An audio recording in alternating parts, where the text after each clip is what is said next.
What you're about to see is a collection of tragedies, moments of great horror and sadness. Each of these fables highlights the harsh and unforgiving nature of Fallout's wasteland. They're easy to overlook, but once they've taken hold of your subconscious, they're damn near impossible to forget. When the bombs fell, many were killed outright, but they had it easy. Boom, dust, gone. The survivors, they're the ones that truly suffered. So consider this a tour through post-apocalyptic America that highlights some of the most disturbing and overlooked tales within it. Let's start with the capital wasteland, at a spot just north of Megaton. At first glance, Springvale School appears to be an entirely generic abandoned building akin to the thousands scattered about the wasteland. But upon further inspection, it's a much more somber reminder of what the world once was. This now dilapidated building has been rendered almost unrecognizable from the years of abandonment and nuclear fallout. Yet somehow, vestiges of the old world managed to hang on despite the overwhelming forces pushing against them. Chief among them is a bit of text above the facility's front door and a sign that reads Springvale Elementary. Many moons ago, this was a place of learning and safety, a location where young minds could be free to stumble their way through formative years with no real responsibilities or obstacles beyond potential mouth-breathing idiots like Butch. Now though, the halls that were once dedicated to learning have been tainted beyond recognition and defaced in ways almost too terrible to fathom. Let's take a look. Immediately upon entering, you'll be greeted with a whole host of corpses, each of which is displayed in the most brutal of fashions. Just look at these guys, for example. Imagine how difficult it would be to even get them up here. Someone had to lift all of that dead weight onto several meat hooks that they had to hang from the ceiling in the first place. What did they use, a ladder? It's almost comical in its brutality, but it also helps showcase that the new residents of this place mean business. Once upon a time, Springvale may have been filled with the laughter of children, but now it's become a hideout for vicious raiders to plan attacks on caravans in the nearby settlement of Megaton. Somehow even more disturbing than the suspended bodies is the large metal cage located in the center of the entryway. The walls and floors of this cell are smeared with blood, some of which is dripping from the soaked mattress above. The gnarliest part? The ground is littered with extremely small skeletons, likely the bodies of the children that were here all of those years ago. Further into the building is yet another cell that's once again filled with the bones of the youth. I'm not entirely sure why they're in this particular spot though. If they were killed by the bombs, hiding in a windowless room in an attempt to survive does make sense, but more likely I imagine they were simply moved into piles by the raider residents. Unless perhaps they were killed far more recently than it initially seems. The presence of small bloody handprints on the walls seems to imply this, but it's impossible to say for certain. While I'm here, why the hell does a school have a bunch of metal bars anyway? They had to have been installed much later, right? Traveling deeper into the building will eventually lead you into a massive insect hive filled with very large, very angry, very irradiated ants. According to a nearby terminal, many of these colossal bugs literally ate the raiders that discovered them. An utterly terrifying death to be sure, but frankly it couldn't have happened to a nicer group of guys. Though the murderers and psychopaths that died here were certainly deserving of their fate, the innocent children were not. And imagining their final fear-filled moments hiding in a bathroom or under a desk hurts my heart. On my most recent trip through Fallout 3's wasteland, Springvale School served as a safe house for me. It was a place where I could easily find a bed to rest and heal my wounds. But each time I entered, I was reminded of the atrocities that occurred here. And now, maybe you'll be too. Our next stop is the McClellan family home, located on Bradley Place within Georgetown North. Stepping inside reveals a two-story residence with 5 primary rooms, all of which have been completely picked clean. The walls are relatively bare, the floors are dirty, and bizarrely, all of the picture frames are empty. The only evidence that an actual family lived here is a skeleton and a teddy bear in the upper bunk bed within a children's room. Well, that and the Mr. Handy, that even 200 years following a nuclear apocalypse remains active. The terminal nearby can be opened to reveal a series of commands, each of which can be issued to the robot as instructions to perform certain tasks. This particular individual doesn't appear to be aware of its surroundings, but we do know that sometimes these custodial machines have a sophisticated AI that appears to grant them with a degree of sentience. It's possible that this once cherished metallic companion is just a simple machine, But if it isn't, well, its existence is unbelievably depressing. Its family is long gone, so it's forced to simply sit at its pedestal, unmoving, waiting for a prompt to be given. Available commands include walk Muffy, pick up grocery order, read children bedtime poem, and home security mode. Activating the first option will send the unit to the remains of Muffy, the family's faithful canine companion, alongside a bottle of whiskey. How appropriate. The Mr. Handy doesn't even seem to notice, instead staring unwaveringly with cold indifference. Sending it to the grocery store yields a similar result. Hover to the front door, wait for a little while, then leave. Perhaps the most tragic of these commands is the final one I'll mention.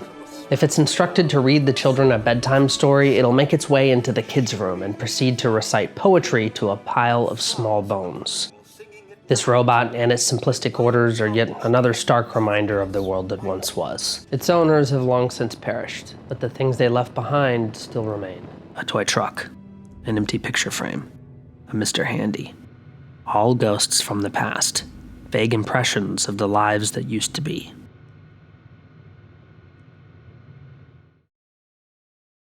One of the deadliest horrors in the wasteland is neither a monster nor a psychopath.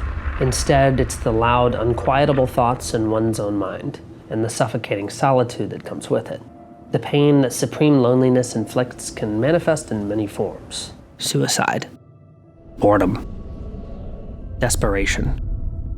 For many, not being able to interact with another human being is psychologically destructive. No conversation, no new thoughts, no physical contact. Without these things, a mind has a tendency to break. And in that fractured state, obviously terrible ideas start to look far more sensible. Buried deep beneath the Brotherhood of Steel's citadel is one of the greatest, or perhaps worst, examples of this. Far below the training soldiers and concrete walls is a man whose fate is not only utterly horrific, but to some incredibly embarrassing.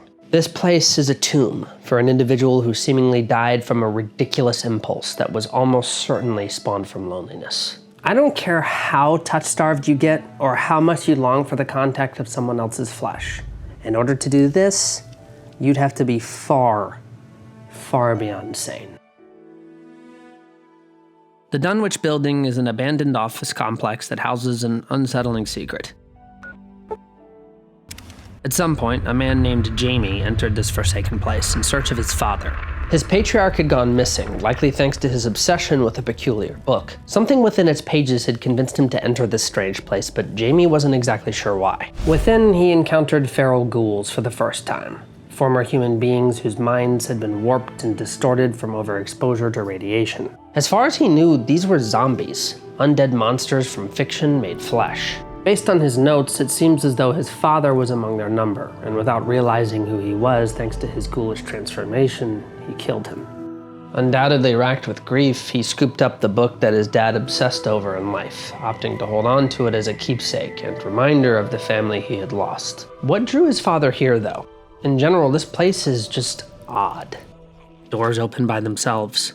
Objects are moved by unseen forces, and the sounds of distant footsteps can be heard just outside your field of view.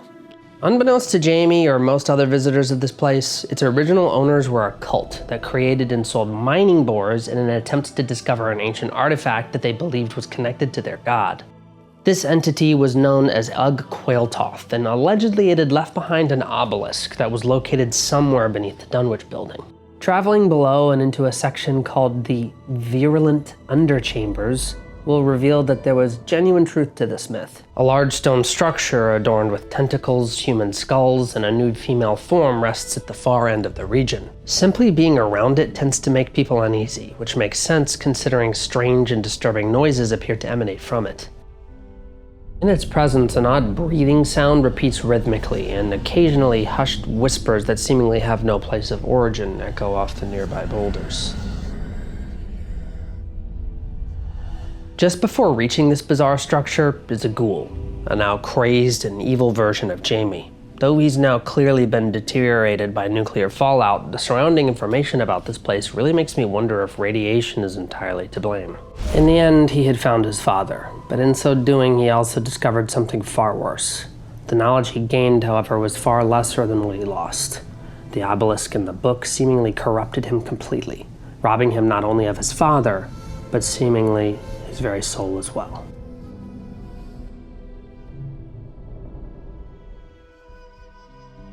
Now, let's travel to a different portion of the USA. It's time to go far from DC into a barren, war-torn region where bears and bulls are forever at odds with one another. Our first stop in the Mojave is a small natural formation just north of the supermutant settlement of Jacobstown. This rather unassuming location is Charleston Cave and is the den of a pseudo-canine creature called night stalkers. These terrifying and volatile beasts were created by a mad scientist named Dr. Boris. Essentially, they were genetically modified into existence by combining the DNA of rattlesnakes and coyotes. The result is a very pissy creature with a rather unpleasant disposition, but in the end, they're just animals. Their creation was certainly horrific and inhumane in its own right, but what I'm going to show you is far worse than a creature operating on instinct. The reason I've brought you to this cave is not to discuss them, but rather a real monster that's capable of genuine evil. Past the night stalkers and through the cave is a bunker door that's sealed with a hard lock. Behind it is a cramped room full of useful supplies like RadAway, stim packs, skill magazines, and a bedroll. More importantly, placed on the shelf alongside some pre-war money is a holotape, simply labeled post-war audio log, that reveals quite a lot about this place and the man who built it. This hidey hole was commissioned by the unnamed individual when they weren't accepted into a vault.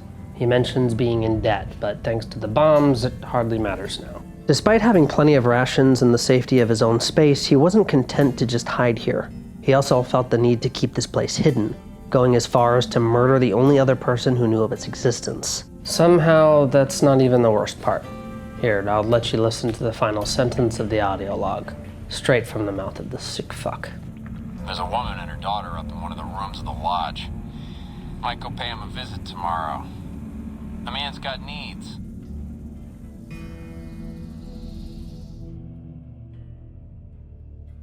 On the southern end of the Mojave, just to the east of Nipton, is a small place called Matthews Animal Husbandry Farm. Within the property, you can find a bunch of Brahmin and bighorners, all of which are extremely malnourished. Further exploration reveals a note on the stairs of one of the two barns that's simply labeled Torn Diary Page 1. This piece of paper was written by a young boy, and it contains his thoughts and anxieties regarding his parents' recent trip to a nearby settlement to acquire much-needed resources. Mom and Dad went into the NCR camp for supplies, but they haven't come back yet. I hope nothing bad has happened to them.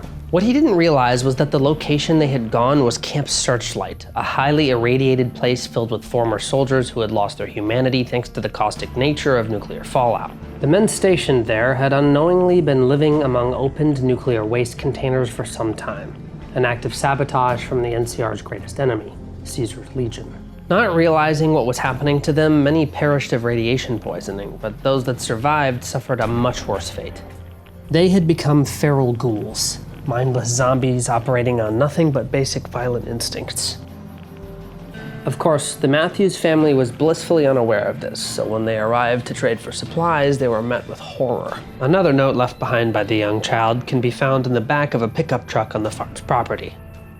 As it turns out, the kid's concern for his parents' life had finally driven him to travel to their intended destination. When he arrived, he found them, but they had become something else entirely. They hadn't been killed by the zombified soldiers that used to call this place home. No, that would have been too easy. Instead, they had become ghouls themselves. And the instant they laid their sunken eyes upon their offspring, they attacked him. I took a chance today and left the animals alone to go look for Mom and Dad. I found them in that camp. They had become horrible feral ghouls. I didn't know what to do. They came at me so fast. Oh God, what have I done? As you can tell, their progeny had no choice but to fight back, and in the resulting conflict, both his mother and father were killed.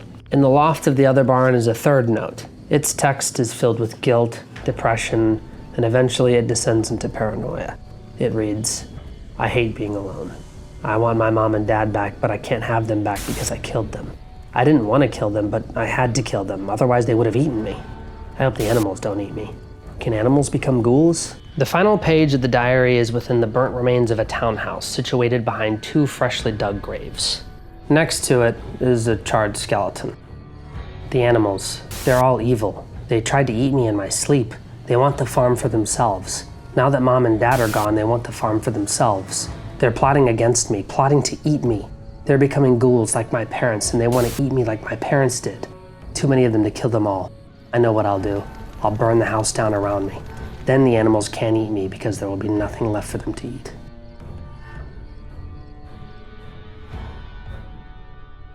For the next entry, we'll have to leave the Mojave and travel into the nearby region of Zion. Scattered throughout this area are diaries written by an individual named Randall Clark. Starting with Fallen Rock Cave, you can find a terminal that contains 2 journal entries from Randall, both of which are labeled by the year they were written. The first was created in 2077. It's a bit long, so I'll summarize it for you. It, as well as every note that follows, was written in first person by Randall. In this case, he recollects the initial moments the bombs went off, how they struck behind him and out of sight, landing directly where his house was, where his wife Charlotte and son Alex had been. He was on the highway when they fell, causing his car to die. An older couple beside him weren't as lucky as he was. They had been blinded by the brightness of the explosion, and it seemed as though their injuries were beyond terrible. As a result, Randall felt there was only one thing he could do for them. He told them he'd help, lined the 2 up, and put a bullet through both of their skulls. After that, he fled to a nearby cave. He had enough supplies to stay inside and wait for the nuclear fallout to weaken its grip on the region, but the question was, did he want to? He longed for death, to be with his wife and child, but he just couldn't bring himself to end his miserable existence. Eventually, he wandered out of his temporary prison, living for several years on the surface and adapting to the newly radiation-soaked environment. Half a decade later, he'd find himself in another dark and damp place, this time a location called Two Skies Cave. It's here that we can find 3 more journal entries. In the first of these, Randall manages to find evidence of life, like bighorners and other animals. In the second, he discusses how he decided to try and return home, but he wasn't entirely sure why. A part of him hoped he could find his family's bones, bring them back to Zion, and lay them to rest, to give himself some closure. He had no luck, though. The only thing that remained was rubble and ash.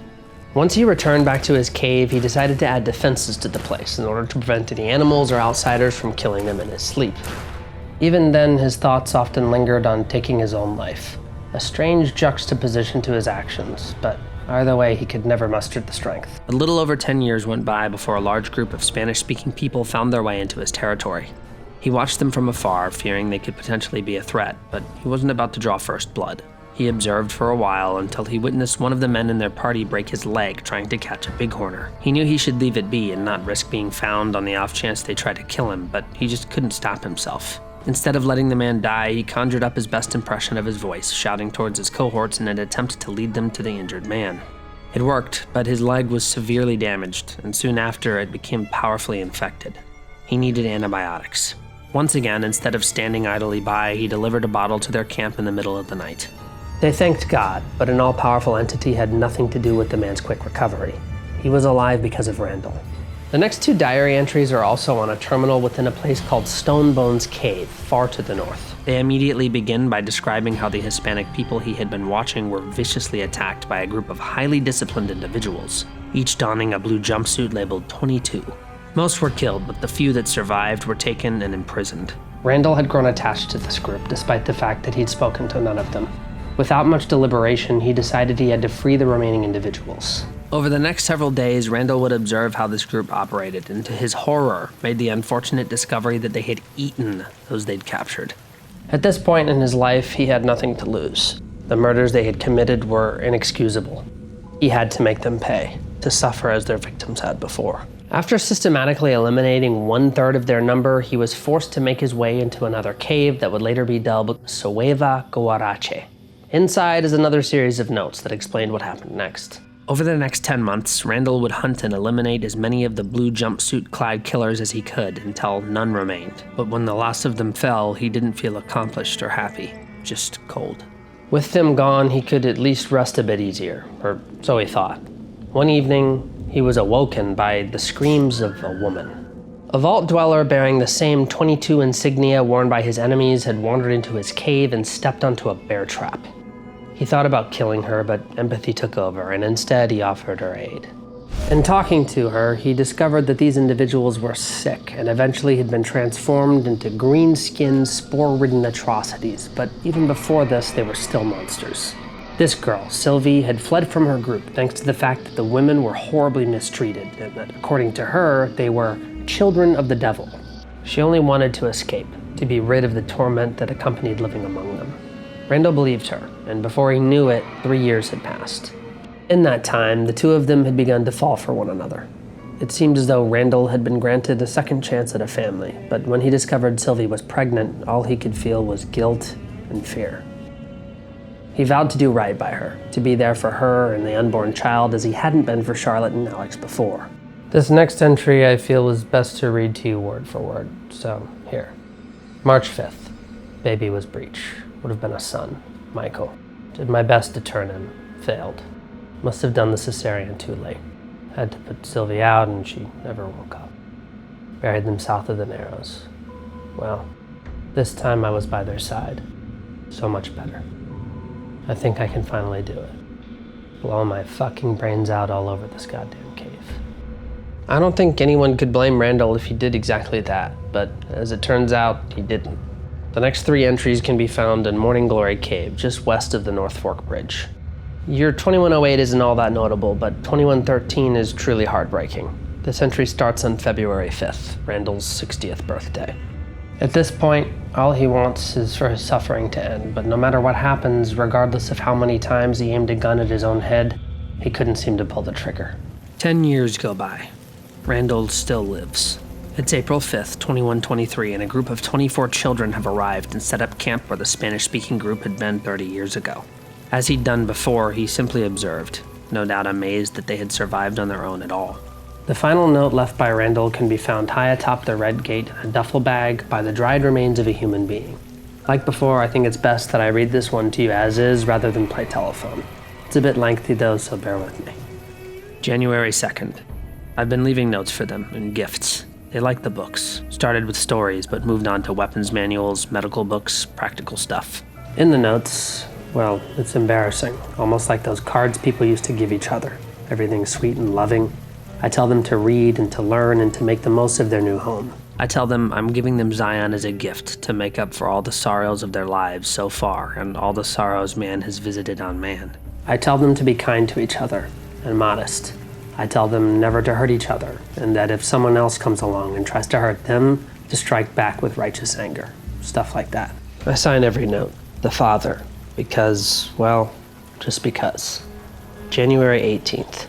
Have I mentioned that I'm dying? Mind's still sharp. Lungs are the problem. Might be cancer. Cough's been getting worse for months. Finally, there's blood in it. Getting harder to visit my little friends. Breath so short. I've given away most of what I own. They'll find the rest in caves when they get a little older. I don't want them to find me. The Father is a broken down old man. Disappointment. It's time. I don't want another birthday. January 23rd. It's cold enough that I won't last long on the high mound up next to Red Gate. I think I've got enough breath left in me to make it. I'll just lie down and stare at the sky. Feels right. I hope they'll do well. I hope no harm comes to them from within or without. I did my best to prepare them with the last notes, said something kind about each one of them, what makes each one special. Told them the Father was pleased by their kind natures and that it would be up to them to handle things on their own from now on. That I'd be silent but still watching and still caring. Lying then, oh yes. Lied to you, Charlotte, and Alex, and Sylvie. Told you I'd be with you forever. But I wouldn't go back and unsay it once if I could. What was the point of it all? So many failures, but I never forgot your face, or Little Nuts, or, sorry, Sylvie's. They used to say that happened after a while, but it never did for me. Maybe the only point of all that living was to keep those pictures in my head going for as long as I could. It was the only life I could give you. Not a day went by without. It wasn't a choice. I chose to die, again and again, just never did. Body had its own drive. Well, the little ones will need it. Species will need it if it's to continue. That blind drive onward. I wish them well. It's been a gift to me, at the end of it all, to behold innocence. Goodbye, Zion.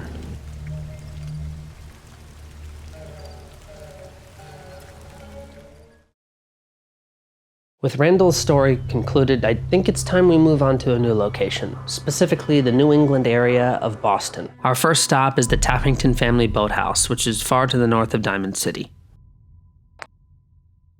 Inside, you can find the corpse of a woman that at first glance looks like pretty much any other decaying form you might encounter in the wasteland. This one, however, has a name: Mary Sutton. Mary was a single mom just trying to raise her 2 children in the hectic Commonwealth region. Her husband, Bill, still lives, but he had been exiled by his family for his alcoholic belligerence and for assaulting his daughter. Due to this fact alone, Mary was a decent mother, but decency isn't always valued in the wasteland. In her possession is a note that had been left behind by her child, Margie. In it, the younger woman explains her absence by revealing a scheme she and her brother had dreamed up.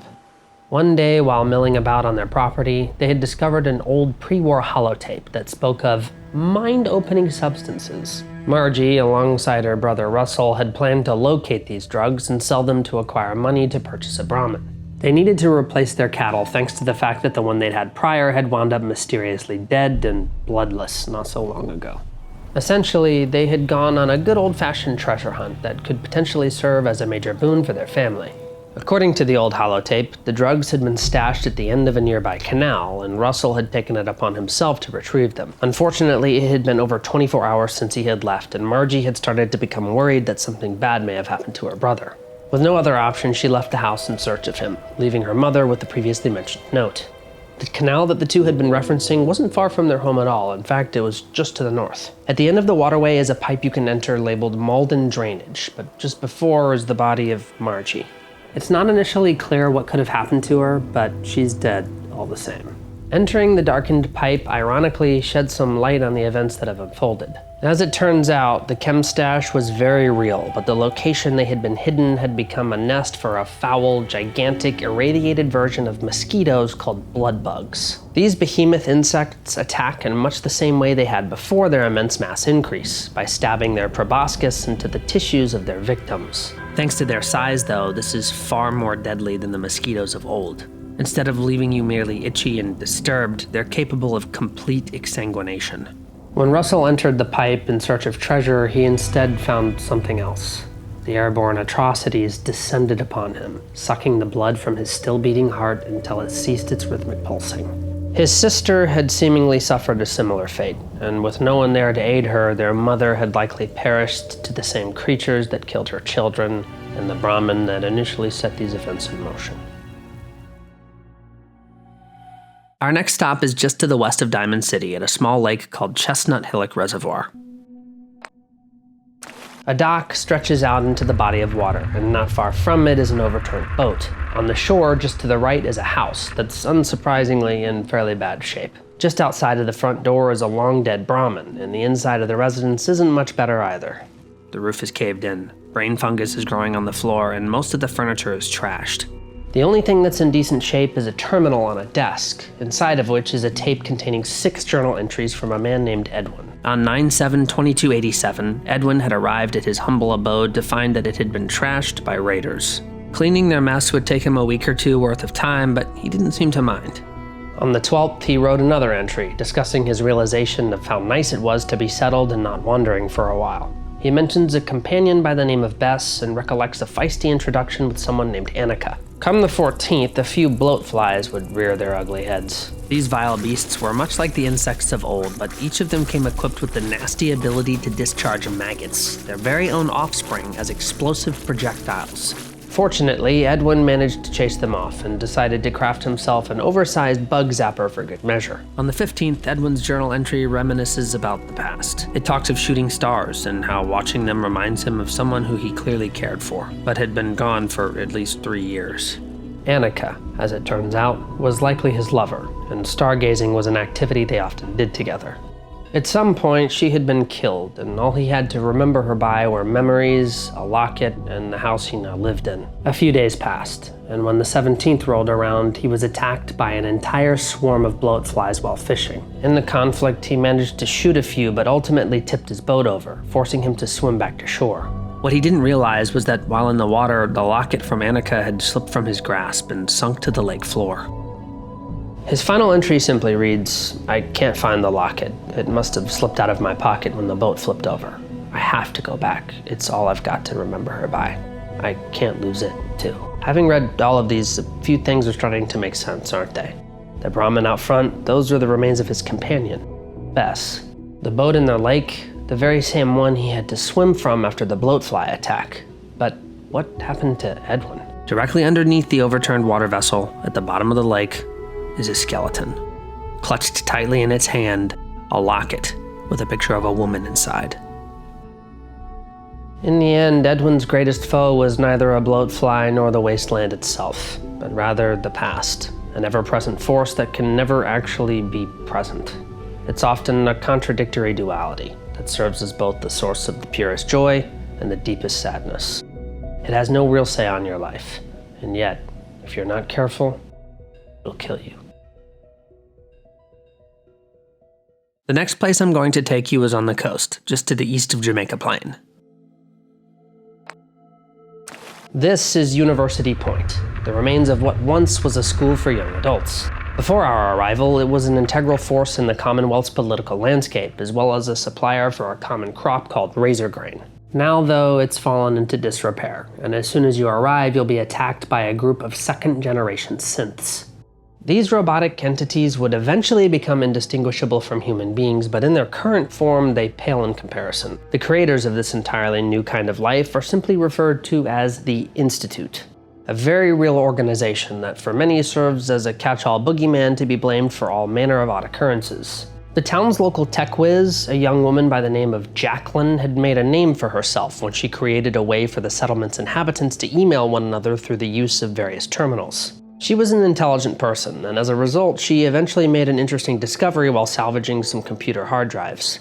Initially, she had intended to use the storage device to replace one she had lost, but before formatting it, she decided to check its contents. This prompted a quick realization that the data within contained some information regarding energy production. Essentially, it explained how to make reactors far more efficient. Being the smart woman she was, she instantly knew the value of this discovery and quickly took it to a nearby caravan in hopes that she could exchange it for some caps. Unfortunately for her, this so-called trader was actually an informant for the Institute, and this type of information was something they could make great use of. Instead of offering them money for the data, the shadowy organization dispatched one of their representatives, a man by the name of Kellogg, to demand it simply be given to them. The arrival of this individual and the confirmation that such an organization was sniffing around their establishment made everyone uneasy, and before long, some of the residents lashed out at Jacqueline in fear. Many would go as far as to use the very same email system she had created to flood her personal inbox with hate-filled vitriol. They blamed her for the Institute's presence, so many believed she should be exiled as a result. She wasn't alone in all of this, though. Her father constantly fought on her behalf and attempted to maintain the peace between her and the others, but no matter what he did, nothing seemed to sway them. They were afraid, and like a frightened animal backed into a corner, they had begun lashing out. After some time passed and the data still hadn't been relinquished, instead of marching in to simply take it, the Institute launched a full-scale attack on the town. Hordes of synths bore down upon them, slaughtering anyone they encountered. One by one, each citizen fell to their vicious onslaught. In a last-ditch effort to stop the attack, Jacqueline rushed to where the data had been stored, but it was already too late. She too was seemingly gunned down, mere feet from the information the Institute so desperately sought. Jacqueline's story and the massacre of University Point serves as a cautionary tale to all, but more importantly, it exemplifies the brutality of the Institute. These are not good people. Like the many groups of raiders that patrol the wasteland, they're nothing more than murderers and thieves.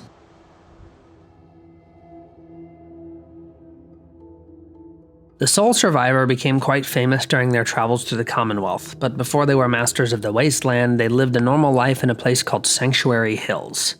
This idyllic town was like numerous others sprinkled across post-war America, but just beneath it was one of the bunkers built and sold by the infamous company Vault-Tec. Tragically, not all of Sanctuary's inhabitants were granted access to it in time, though. So when the bombs fell, many were still on the surface and exposed to the volatile energy released by the nuclear weapons.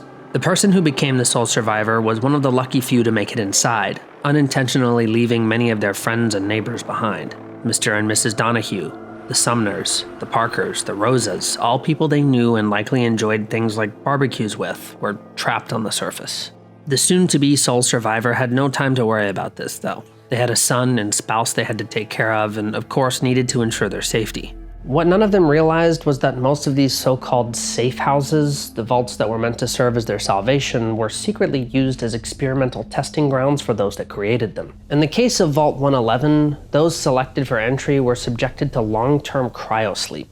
Essentially, they were stuffed into freezers and monitored to test the effects of prolonged hibernation on the human body. Once they had been put on ice, many years had passed before the Institute interrupted their peaceful slumber. In a brutal attack on the sleeping dwellers, the sole survivor's son was stolen to be used for their nefarious purposes. But worse yet, their spouse, along with everyone else inside, was murdered in cold blood. For reasons they didn't know, the sole survivor was kept alive and frozen, but fortunately, they were able to escape. In their prior life, they had fought in wars for their country, but none of that could have ever prepared them for the harshness of what was to come. Thanks to their hibernation, they had become a human out of time, a living fossil from a bygone era. With that came an intimate understanding of what the world was and the identities of those who used to live on it. As many before me have said, the show must go on. The sole survivor was not immune to this fact. The world had moved forward, and now they had to do the same, but the only way was through the wasteland. They fought innumerable battles during these travels, making many friends and enemies along the way. One day on their journey, they encountered a pack of ghouls, not unlike many of the others they had fought prior. What made this entourage different, though, was who they used to be. These former humans were the very same neighbors the sole survivor had known all those years ago. But now their minds had become rotten, and their bodies had decayed. They'd gone feral, and as a result, they attacked the sole survivor without mercy. The Donahues, Sumners, Parkers, Rosas, each fell at the hands of the person they once called neighbor, perhaps even friend. The sole survivor no doubt felt a wave of grief for the world they'd used to know, and perhaps a twinge of relief at helping ending a portion of its suffering. If this was the case, they did not say nor show it. Instead, they marched on, once more onto the breach. They had been a soldier before, and deep down, I suppose they still were. It's this experience that granted them with a vital piece of knowledge, a bit of information that they would carry with them until their final breath. War. War never changes. You've made it to the end of the video. Thanks for sticking around. I'd like to give a huge shout out to my channel members Yeef and Stinky Stan who support me at the I Love Woody tier. You guys rock. If you want shout outs like this and a bunch of other cool content, you could also become a member if you want. No pressure, but it helps me produce more videos like this and it would be much appreciated. I also want to thank the folks in my Discord for giving me suggestions about what should be covered in this video. If you want to join that, it's totally free. Link in the description. Just don't be a jerk, okay? No jerks allowed. If you don't want to do either of those things, but still want to say, hey, this video was great, then subscribe, leave a comment, give this a thumbs up, or go watch one of my other videos. Okay, that's all I've got. Now, if you'll excuse me, I'm gonna go play some Fallout. See ya.